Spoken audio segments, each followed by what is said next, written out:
think I always had the bug for competition and for the horses. Just being around the horses, I just had a real passion to be around them. I didn't care what type of thing it was.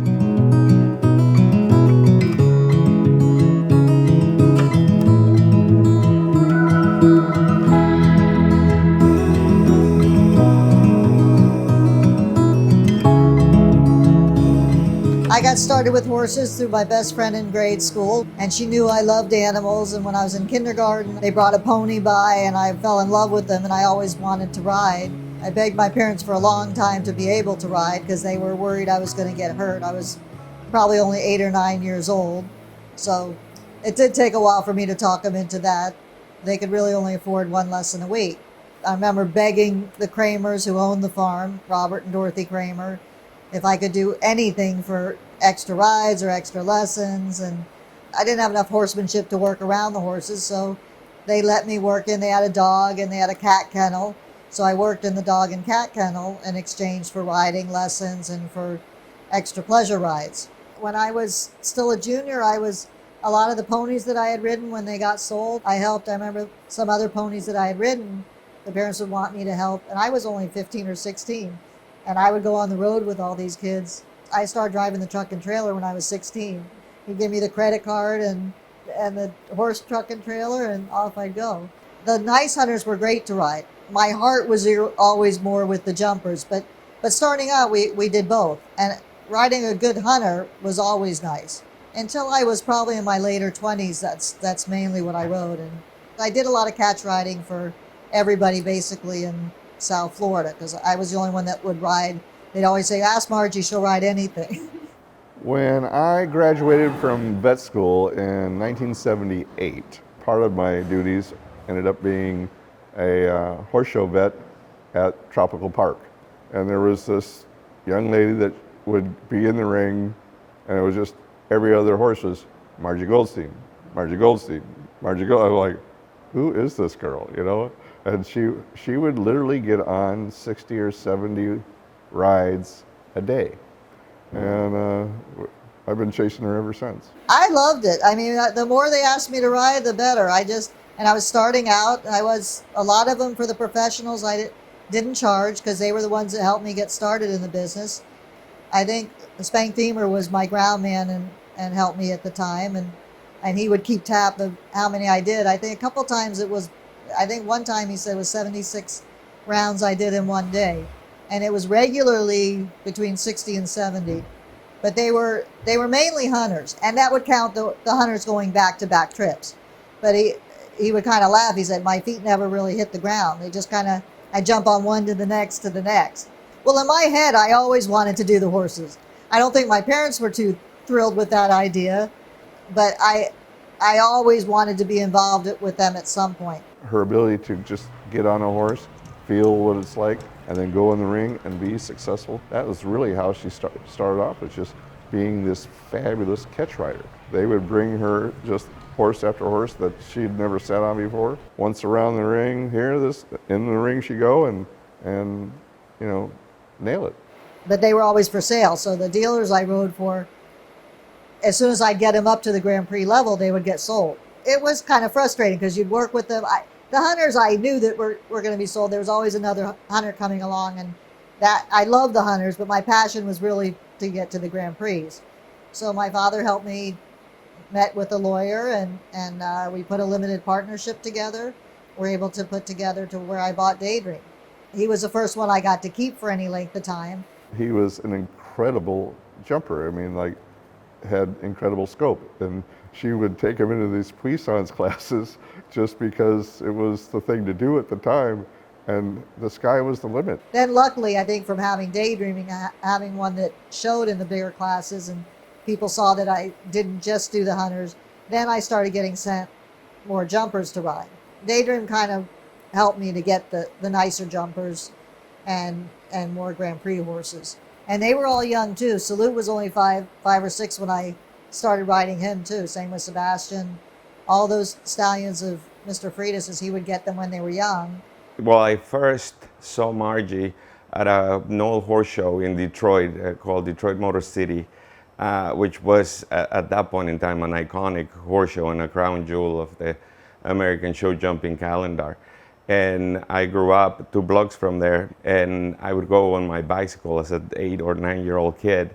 And I just remember Margie always, incredibly competitive on all these big horses, little lady, and just going for broke every class. And just, I enjoy watching her. I started going to some of the same shows that Margie was going to, and so I got to know her, and she was Margie, so cool, so approachable, so humble.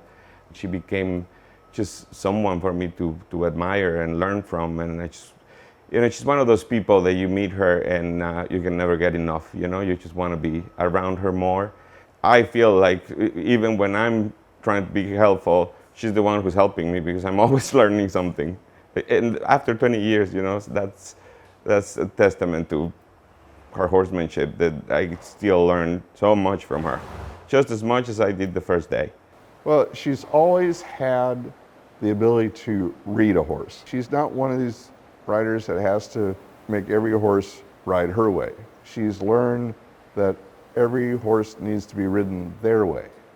Well, there's so many highlights. It's hard to pick just one, but of course the Olympics was a great milestone and really thrilling when I was able to go there. And just being in Sydney and it was unbelievable. The people there were so nice, and the whole team got to, Lauren Huff and Laura Kraut and Nona and Todd. We all got to do a lot of things together, and it was kind of nice to build that camaraderie and also to spend that much time. I had Hidden Creek's parent, who probably one of the sweetest, nicest horses I've ever ridden.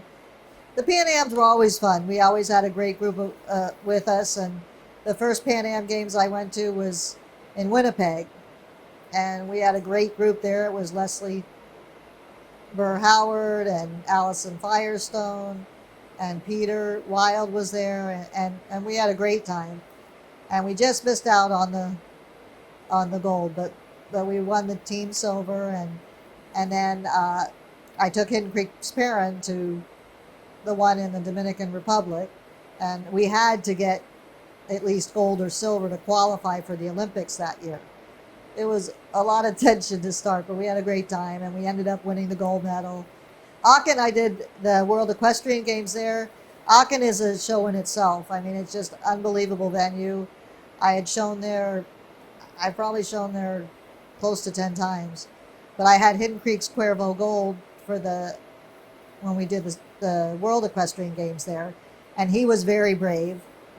He was another Scopy horse. He was by Jus de Pomme, but he could jump massive jumps. And places like Aachen, where it was spooky and so forth, he was better when it was big solid jumps, and he was great there. We ended up winning the silver medal. But Royce is an amazing horse. Royce has a great personality too. He should be a comedian.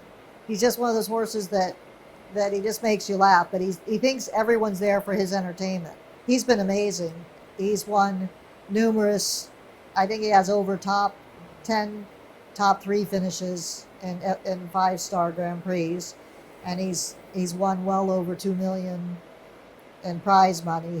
He's an amazing horse. He's just really been fantastic. This is going on my 12th year, I think, that I've been riding him. Here's somebody that all the ads were pretty much against her because nobody in her family was a horse person, and was a small girl kicking big horses around. The fact that she's been an incredible asset to the United States equestrian team for a number of years, over 30 years, perhaps even more. To realize that happened from little nothing, South Florida, cleaning dog kennels, all the way to Olympic Games, Pan Am Games, World Cup finals, 10 times AGA Rider of the Year. I mean, if that's not a huge inspiration to the new generations, I don't know what is. Margie is passionate about this sport. She has, I think, demonstrated for the world to see what a tough individual she is, mentally, spiritually, physically.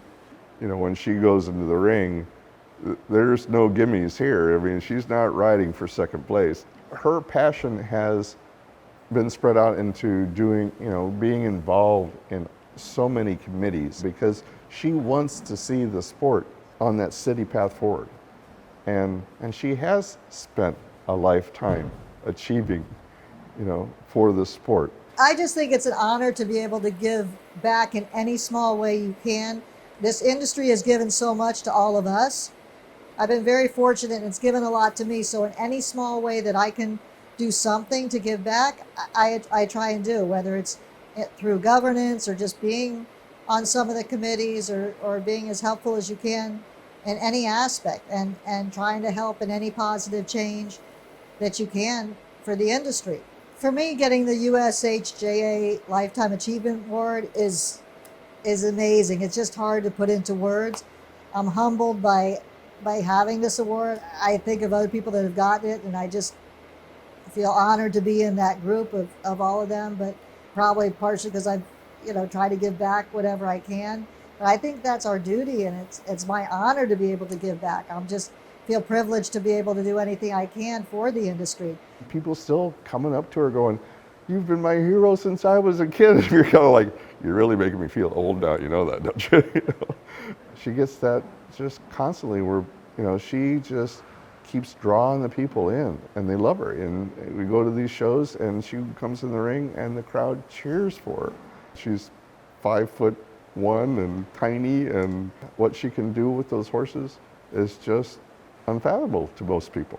So all the little kids want to say, "I want to be her, I want to be her," it's just, it's wonderful, what she has done, for especially women in the sport. That many years of consistency, of being at the top level, which I think just talks about her horsemanship, and her husband Steve's horsemanship, and the approach of putting the horses first, and that's why most of her horses stay at the top level of competition well into their 20s. I hope that those awards, like the one that the USHJA is giving her, attract people not only to learn more about Margie, but learn about her horsemanship and her approach to the sport, because I think if half of the youngsters coming up learn half of what she's forgotten, they're going to be in great shape.